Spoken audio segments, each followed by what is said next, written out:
All right, so Devon, we got you here today from Foster Films, and man, we've known each other for a little while now, a couple of years, probably. Yeah. And yeah, just want to have you on to kind of talk about what you do. You do a lot of video work too, but you tend to be a lot more specific in the wedding side of things. Yeah. And so, yeah, just kind of tell me a little bit about what you do. Yeah, so I own Devon Foster Films, and we specialize in wedding videography. And the company it's my baby. I mean, I really enjoy what I do. I wasn't expecting it to take off like it did, but it has, and I've really enjoyed it. And I have made some really amazing connections and friendships along the way, and it's just been great. Yeah, that's awesome. So, I mean, you really specialize in weddings. A lot of people, I feel like, are kind of trying to dabble in everything, but you kind of dove just all into it, right? So kind of tell me about what led you to do that. Like what kind of drew you to weddings in particular? So it's interesting. For a little while, I kind of forgot how things went from what my previous work was to weddings, because there were a handful of steps that led from one to the other.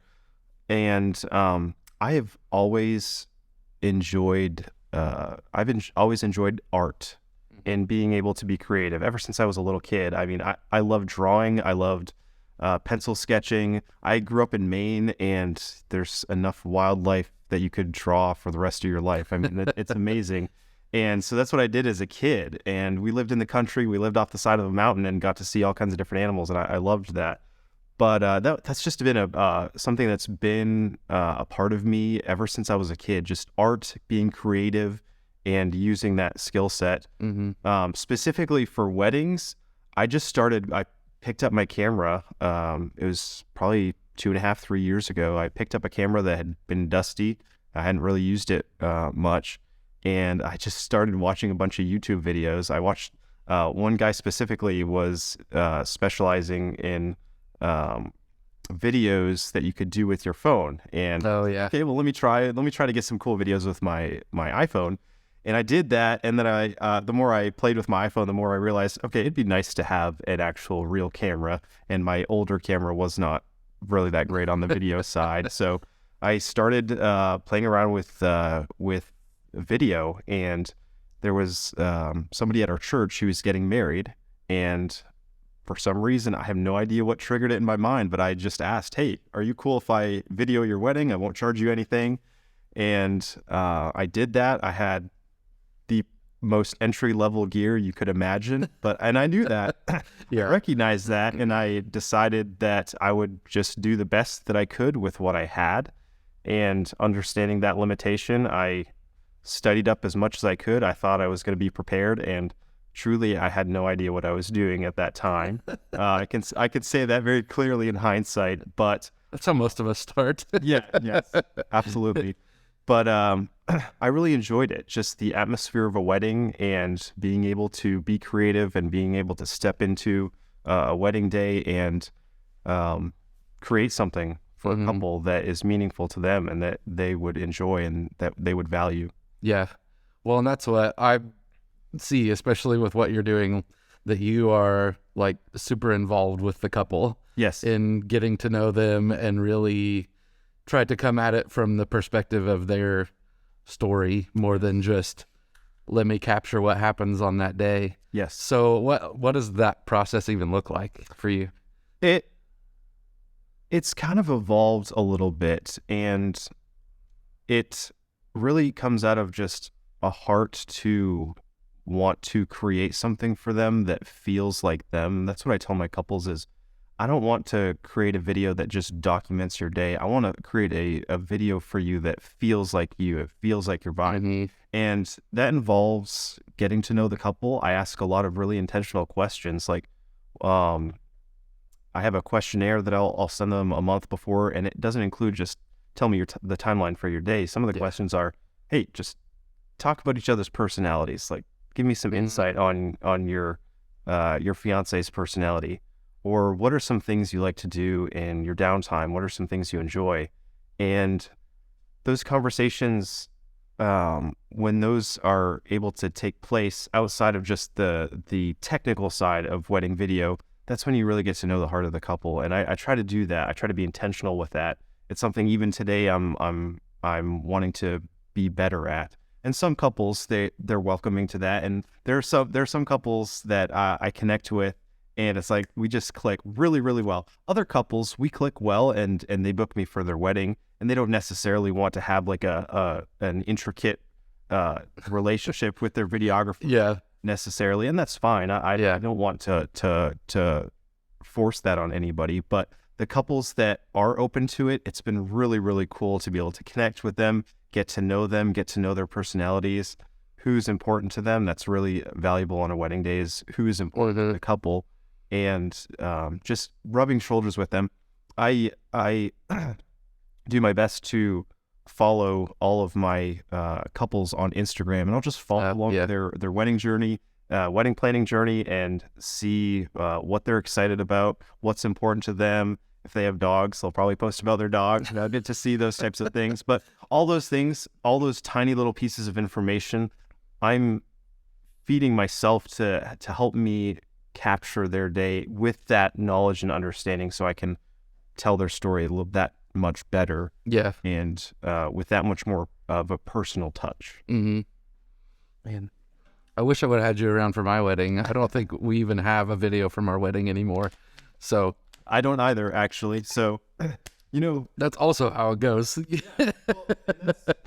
Honestly, for me, like, we don't have a wedding video. We have a clip of our ceremony that was taken, because I didn't start my videography journey until we were married. I think we'd been married 2 years. Yeah. And so it was actually not even on my mind when we initially had our wedding, and we were on a really tight budget.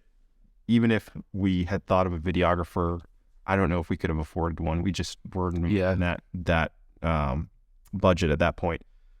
We were super young. So, but even that clip of our ceremony is really, really valuable. And that just reminds me and tells me that, like, if a phone in the back of a ceremony is valuable to me, how much more is a quality crafted intentional film for a couple? That inspires me to make sure that I'm able to capture that for the couples. Yeah, that's awesome.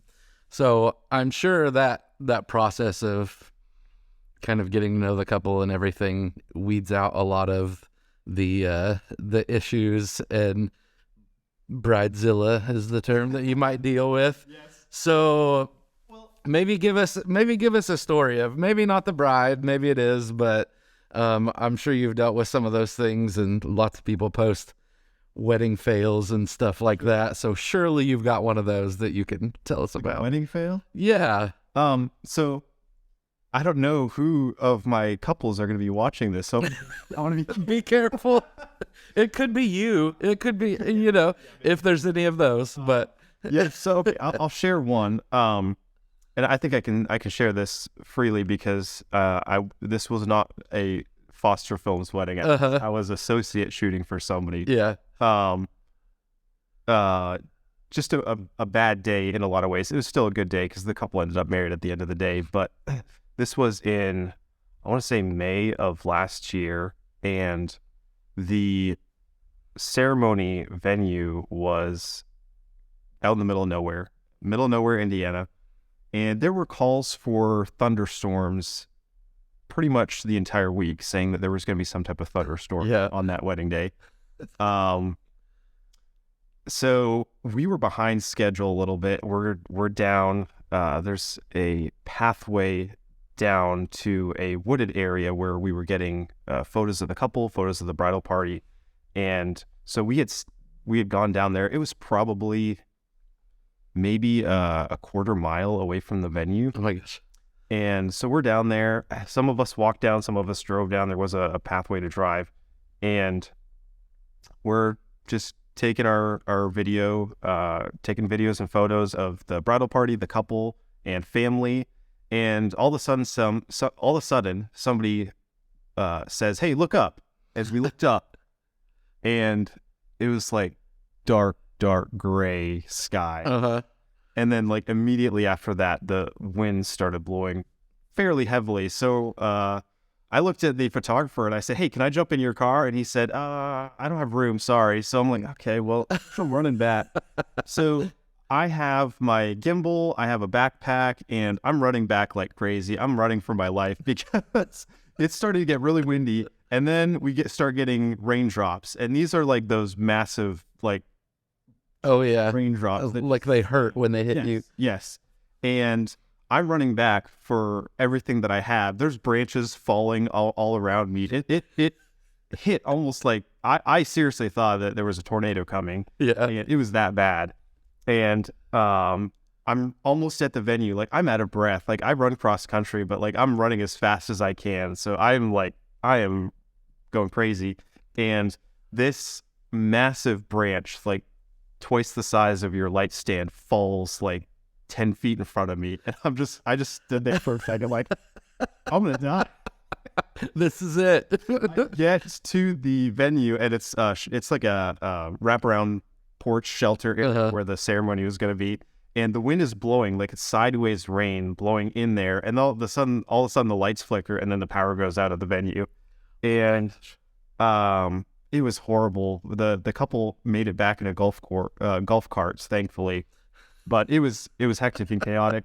And there was actually a tree branch that fell on one of the bride's family's car. A tree fell down and blocks the road to the venue, so people had to take a detour. Oh my gosh. And the power was out for the rest of the time, and they had a ceremony in the dark. Wow. It was just pouring rain, no power. It was crazy. So I'm not sure if that's what you were going. No, that's great. Story. Yeah. Well, it's the kind of thing that it seems horrible at the time, but like you have such a great story after that. Yeah, exactly. Of what your wedding was like. Wedding story like that. And I tried to capture that. I kind of embraced it, and I was just like, okay, let me capture rain. Let me capture people just shelter running for their lives. Yeah.